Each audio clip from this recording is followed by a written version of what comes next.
इनकलाबी के साथ मैं हूं शाहिद नज़ीर चौधरी। नाज़रीन, आज की वीडियो उस अदाकार के बारे में जिसे दुनिया रंगीला के नाम से जानती है। रंगीला पाकिस्तान की हर फिल्म की ज़रूरत थे, लेकिन बहुत कम लोग जानते हैं कि रंगीला की अपनी ज़िंदगी कैसी थी, उसकी सोच क्या थी, उसके नज़रियात क्या थे। लेकिन रंगीला के साथ जो कुछ गुजरा वो आम लोगों को नहीं पता। इसका आज की वीडियो के अंदर मैं जब आपको उनकी कहानी सुनाऊँगा तो बहुत सारे ऐसे दोस्तों को अफसोस भी होगा कि हमने इतने बड़े एक्टर के साथ हमारे बहुत सारे जो हीरोज़ थे वो क्या बदसलूकी किया करते थे और उनके साथ हकीकत में सलूक क्या किया गया। वो तो एक लेजेंड थे और उनकी जो फिल्मों के अंदर अदाकारी थी वो अनमोल थी। लेकिन रंगीला ने ज़िंदगी में बहुत सारे दुख उठाए। सबसे बड़ा दुख तो ये था कि लोग, फिल्म इंडस्ट्री के बड़े बड़े लोग जो थे, जिनके साथ वो शूटिंग करते थे, जिनके साथ वो खाना खाने की कोशिश करते थे, वो उसे खोते का पुत्र भी कहते थे, घोड़े के मुंह वाला भी कहते थे। ऐसा तजलील अमेज़ रवैया जो रंगीला के साथ रखा गया, पाकिस्तान फिल्म इंडस्ट्री के साथ किसी के साथ नहीं रखा गया।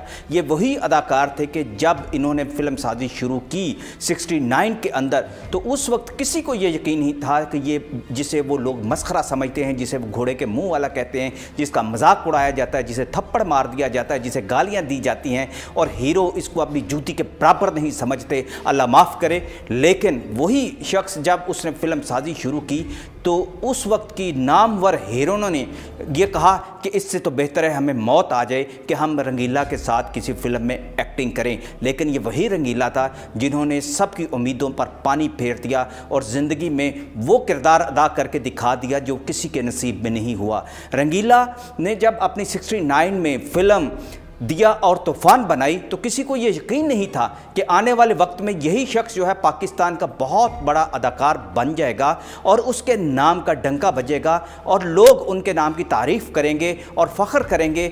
और बहुत सारी एक्ट्रेसेस जो रंगीला से एक तजलील अमेज़ रवैया इख्तियार किया करती थी वो तरसा करेंगी कि वो उसकी फ़िल्मों में काम करेंगे। ये कहानी आगे चलकर मैं आपको सुनाता हूँ और ये भी मैं बताऊँगा कि उस वक्त की सबसे बड़ी अदाकारा ने इनकार क्यों किया था कि वो रंगीला की किसी फिल्म के अंदर काम नहीं करेंगे।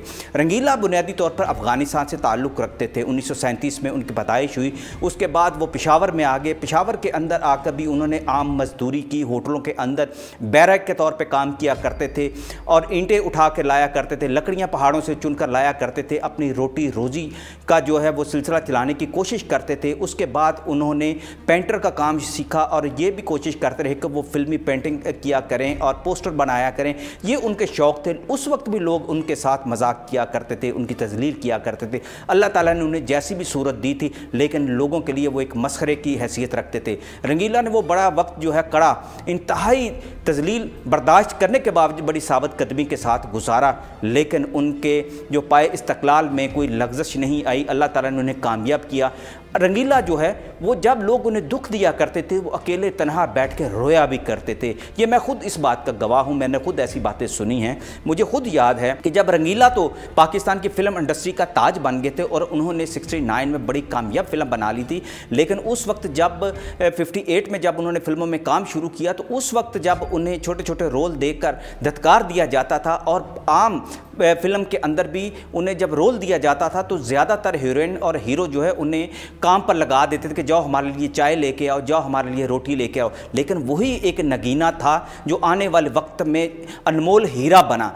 रंगीला जो जिनका असल नाम तो सईद खान था, लेकिन वो अपना कभी माजी नहीं भूले, वो अपने इस दुख को कभी नहीं भूल देते। लेकिन उनके अंदर इतनी एतमाद था, इतनी जुर्रत और हिम्मत थी कि इस तजलील के बावजूद भी वो हिम्मत से काम लेते रहे। 69 के अंदर जब उन्होंने ऐलान किया कि वो एक फ़िल्म बनाएंगे तो उस वक्त दिया और तूफ़ान के नाम से उस वक्त मोहम्मद अली और ज़ेबा की एक बहुत बड़ी फ़िल्म आ रही थी मार्केट के अंदर। तो ये मजाक उड़ाया गया कि रंगीला जो है बेवकूफ़ इंसान है, ये तो मखबूतुल हवास इंसान है, इसे तो कोई बात याद नहीं रखती। और लोग जब ये जिक्र किया करते थे कि आज रंगीला जो एक अदाकार के अलावा फिल्मसाज भी बन गए हैं, राइटर भी बन गए हैं, डायरेक्टर भी बन गए हैं, तो उनका ये किस्सा सुनकर के वो उन्होंने शूटिंग कैसे की मजाक उड़ाया करते थे और हंसी में सारा दिन गुजार देते थे कि आज रंगीला का सेट बना और टूट गया, रंगीला को ये चीज़ पसंद नहीं आई, रंगीला के साथ कोई एक्टर काम नहीं करना चाहती। लेकिन कुछ एक्टर ऐसे थे जैसे हबीब थे, नगमा थे, उन्होंने रंगीला का साथ दिया। निशो ने बहुत ज़्यादा रंगीला का साथ दिया। ये वो शुरू के लोग थे जिन्होंने रंगीला के साथी बनकर उसके दुख दर्द को, अपना दुख दर्द समझा और भरपूर तरीके से साथ देकर उसको कामयाब बनाने की कोशिश की। रंगीला ने ना सिर्फ ये बल्कि गुलकारी भी शुरू कर दी थी। उनके एक गाने का तो मैं आपको ये सुना भी दूं आप कि कैसे वो गुनगुनाते थे। दुख सुख साथी हैं जीवन के, ना घबराओ प्यारे। ये गाना सुनकर आपको इंडिया के बहुत सारे ऐसे पुराने गुलकार भी याद आ जाएंगे कि जो ऐसी ही मधुर आवाज़ें रखा करते थे। लेकिन हमारे जहाँ चूँकि फिल्मी दुनिया में भेड़ चाल है, जो लोग ये समझते हैं कि ये आदमी किसी सलाहियत का हामिल नहीं है, ये कुछ नहीं कर सकता ज़िंदगी में, उसका मजाक उड़ाया जाता है। लेकिन जब वो कामयाब हो जाता है तो उसी की परस्तश की जाती है। रंगीला के साथ भी यही हुआ। 69 में जब उनकी फिल्म ने गोल्डन जुबली की और ताबड़तोड़ उसने कामयाबी के झंडे गाड़ दिए, तो मोहम्मद अली और ज़ेबा जैसे लोग भी उसे मुबारकबाद देने के लिए गए। किसी को यकीन नहीं था कि ये घोड़े के मुंह वाला इंसान जो है इनके सरों का ताज बन जाएगा और ये ज़रूरत बन जाएगा पाकिस्तान फिल्म इंडस्ट्री की। 1972 में भी रंगीला ने दिया और तूफ़ान के नाम से जब फिल्म दी तो उससे भी बढ़कर उसने कामयाबी के झंडे जो गाड़ दिए। उसके बाद तो रंगीला ने पीछे पलट कर नहीं देखा और एक से बढ़कर एक कामयाब फिल्म देते रहे। कुबड़ा आशिक, दो रंगीले और ऐसी बहुत सारी एक फिल्में। ख़ास तौर पर एक मैं बात बताऊं कि मुनव्वर ज़रीफ़ के साथ रंगीला की जोड़ी थी, वो बड़ी कामयाब थी। नन्ना के साथ भी उनकी कामयाबी के जो लोग आज भी जिक्र करते हैं कि नन्ना के साथ और उसके बाद लहरी के साथ रंगीला की जो जोड़ी होती थी वो बड़ी कामयाब होती थी। रंगीला हर फिल्म की ज़रूरत बन गए थे। उस वक्त से लेकर अब तक अगर देखा जाए कि अपनी वफ़ात से कुछ अरसा पहले तक रंगीला ने जितनी फिल्मों में काम किया उसके बारे में कहा जाता है कि उन्होंने 300 फिल्मों में काम किया। हालांकि 300 नहीं, कम से कम उनकी फिल्में 1000 से ज़्यादा थी जिसमें उन्होंने छोटे बड़े रोल अदा किए थे। बहुत सारी फिल्मों के अंदर वो हीरो भी आए और बहुत सारी फिल्मों के अंदर उन्होंने गाने भी गाए और एक नामवर हीरो के तौर पर उनकी पहचान हो गई। लेकिन रंगीला रंगीला थे। मुझे याद है मैं खुद उनसे बहुत ज़्यादा मुतासर था 84 में, जब मुझे ये जनून था कि मैंने भी पाकिस्तान के लिए फ़िल्में लिखनी है। मैं फिल्मों के गाने भी लिखा करता था, फिल्में लिखा करता था। मैंने रंगीला साहब से रब्ता किया। मैं उस वक्त हमारे कॉलेज का स्टूडेंट था। मैं उस वक्त इनसे रब्ता करके उन्होंने मुझे कहा कि आप अपनी फिल्मी कहानी लेकर मेरे पास आ जाएं। मुझे आज तक याद है कि शाहनूर के सामने एक गली के अंदर उनका घर हुआ था। उनकी घर के सामने ही एक मोमबत्ती के सांचे बनाने वाले की दुकान थी। मैं सारा दिन वहाँ पे खड़ा रहा कि रंगीला साहब ने मुझे चूँकि बुलाया है। यही बहुत बड़ा एक मेरे लिए एहसास था कि रंगीला साहब ने मुझे बुलाया है और मैं उनकी फ़िल्म में काम करूँगा और मैं उनकी फ़िल्म की जो कहानी है उन्हें सुनाकर मुतासर करूँगा। तो रंगीला साहब से मेरी मुलाकात उस वक्त ना हुई। तो मैं थक हार कर जब मैं एवर स्टूडियो में गया तो ये नमाज का वक्त हो चुका था। उस वक्त जो नमाज थी वो मैंने सुल्तान राही साहब के पीछे पढ़ी। ये वही मस्जिद थी एवर की जो सुल्तान राही साहब ने खुद बनाई थी। सुल्तान राही साहब ने मेरा चेहरा देखा, बड़े मर्दम शनास थे। उन्होंने मेरी कहानी पूछी, मैंने बताया तो वो हंसे। मुझे उन्होंने दिलासा दिया, मुझे चाय पिलाई और मुझे समझाया कि बेटे अभी पढ़ो, तुम्हारे पढ़ने के दिन है। जो ज़िंदगी की जो जिल्लत जो है जो आज तुम उठा रहे हो, अगर पढ़ लिख कर कुछ कर लोगे तो कामयाब हो जाएंगे। मैं समझता हूँ सुल्तान रही मेरे लिए एक मेंटोर की हैसियत रखते थे। शाम का वक्त था, जब मैं स्टूडियो में आया, दोबारा वापस आया तो मैंने देखा कि रंगीला साहब आ रहे हैं। मैंने जाके उन्हें सलाम की, लेकिन उनके बारे में ये बात जो कही जाती थी कि वो हमेशा रंगीला ही हुआ करते थे, बहुत सारी बातों को संजीदगी से लिया नहीं करते थे और आम तौर पर अगले आदमी को भी जुगते मार दिया करते थे या उसका तमस्कर उड़ा दिया करते थे। रंगीला साहब ऐसी ही वज़ाकता के थे और उनके जो हवासुल जो कहते हैं कि हवास वो खो देते थे। मैंने उसका मंजर भी देखा। मैंने जब बताया कि मैं इस तरह मैं सियालकोट से आया हूँ,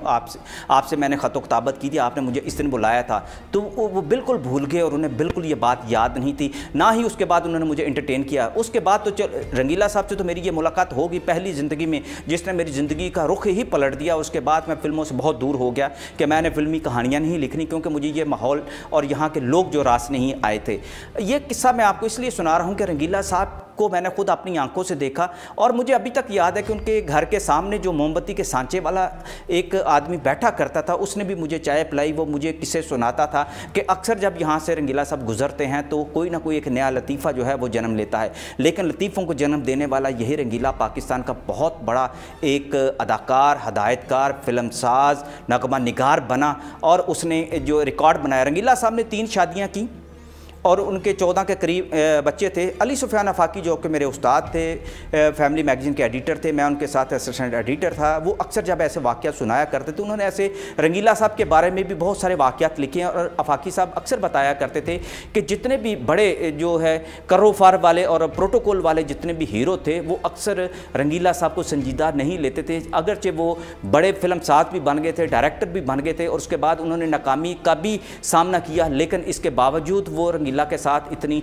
जो शफकत नहीं किया करते थे। तो आफाकी साहब खुद भी इधर रंगीला के साथ इतने फ्रैंक नहीं थे, लेकिन वो कहते थे कि रंगीला साहब की जो 3 शादियां तो हुई, लेकिन इसके अलावा भी उनकी बहुत सारी जो शादियों के जिक्र वो किया करते थे। वो कहते थे कि जब हम बैरून मुल्क जाते थे तो जब किसी शूटिंग के दौरान उनकी मुलाकात वो किसी न किसी ऐसी खातून से करवा देते थे। वो कहते थे आफाकी साहब ये आपकी बहू हैं, आप इनके सर पर सलाम दें। तो ऐसे बहुत सारे वाक़यात आफाकी साहब ने खुद लिखे हैं अपनी किताबों के अंदर भी रंगीला साहब के हवाले से। लेकिन ये रंगीला साहब अपने मिजाज के बादशाह थे और उन्होंने जिस तरीके से अपनी ज़िंदगी गुजारी, उनकी कामयाबी की कहानी आज की वीडियो में सुनाने का मकसद यही था कि ये वो पाकिस्तान के पहले अदाकार थे कि जिन्होंने मस्खरापन अपनी ज़िंदगी के ऊपर तारी किया, लेकिन उसी को अपनी कामयाबी का जीना भी बनाया। वो लोगों के तमस्सुर का निशाना बनते रहे, लोगों ने उन्हें नाकाम इंसान कहा, लोगों ने उनके रास्ते में रुकावटें डाली। एक वक्त आया भी वो बहुत सारी फिल्मों की डायरेक्शन जब करते रहे, कुबड़ा आशिक के बाद कुछ फिल्में ऐसी भी थी जो नाकाम हुई और उसके बाद रंगीला साहब की कमर भी कुबड़ा हो गई। लेकिन रंगीला साहब ने अपना जो है वो पैशन नहीं छोड़ा और मुसलसल इस काम में लगे रहे कि वो कामयाबी के झंडे फिर से गाड़ दें। और रंगीला की अल्लाह ताला ने बहुत मदद की और यही उनकी कहानी आज भी पाकिस्तान की फिल्म इंडस्ट्री के लिए एक चैलेंज की हैसियत भी रखती है कि मिशेल राह भी है कि पाकिस्तान की फिल्म इंडस्ट्री में रंगीला जैसा एक कद आवर शख्स ऐसा गुजरा है कि जिसने अपना मजाक उड़ाया, लेकिन ज़िंदगी का उसने मजाक नहीं उड़ाया और ख़ुद को कामयाब बन के दिखाया। इसके साथ ही मुझे इजाज़त दीजिए। अल्लाह हाफिज़।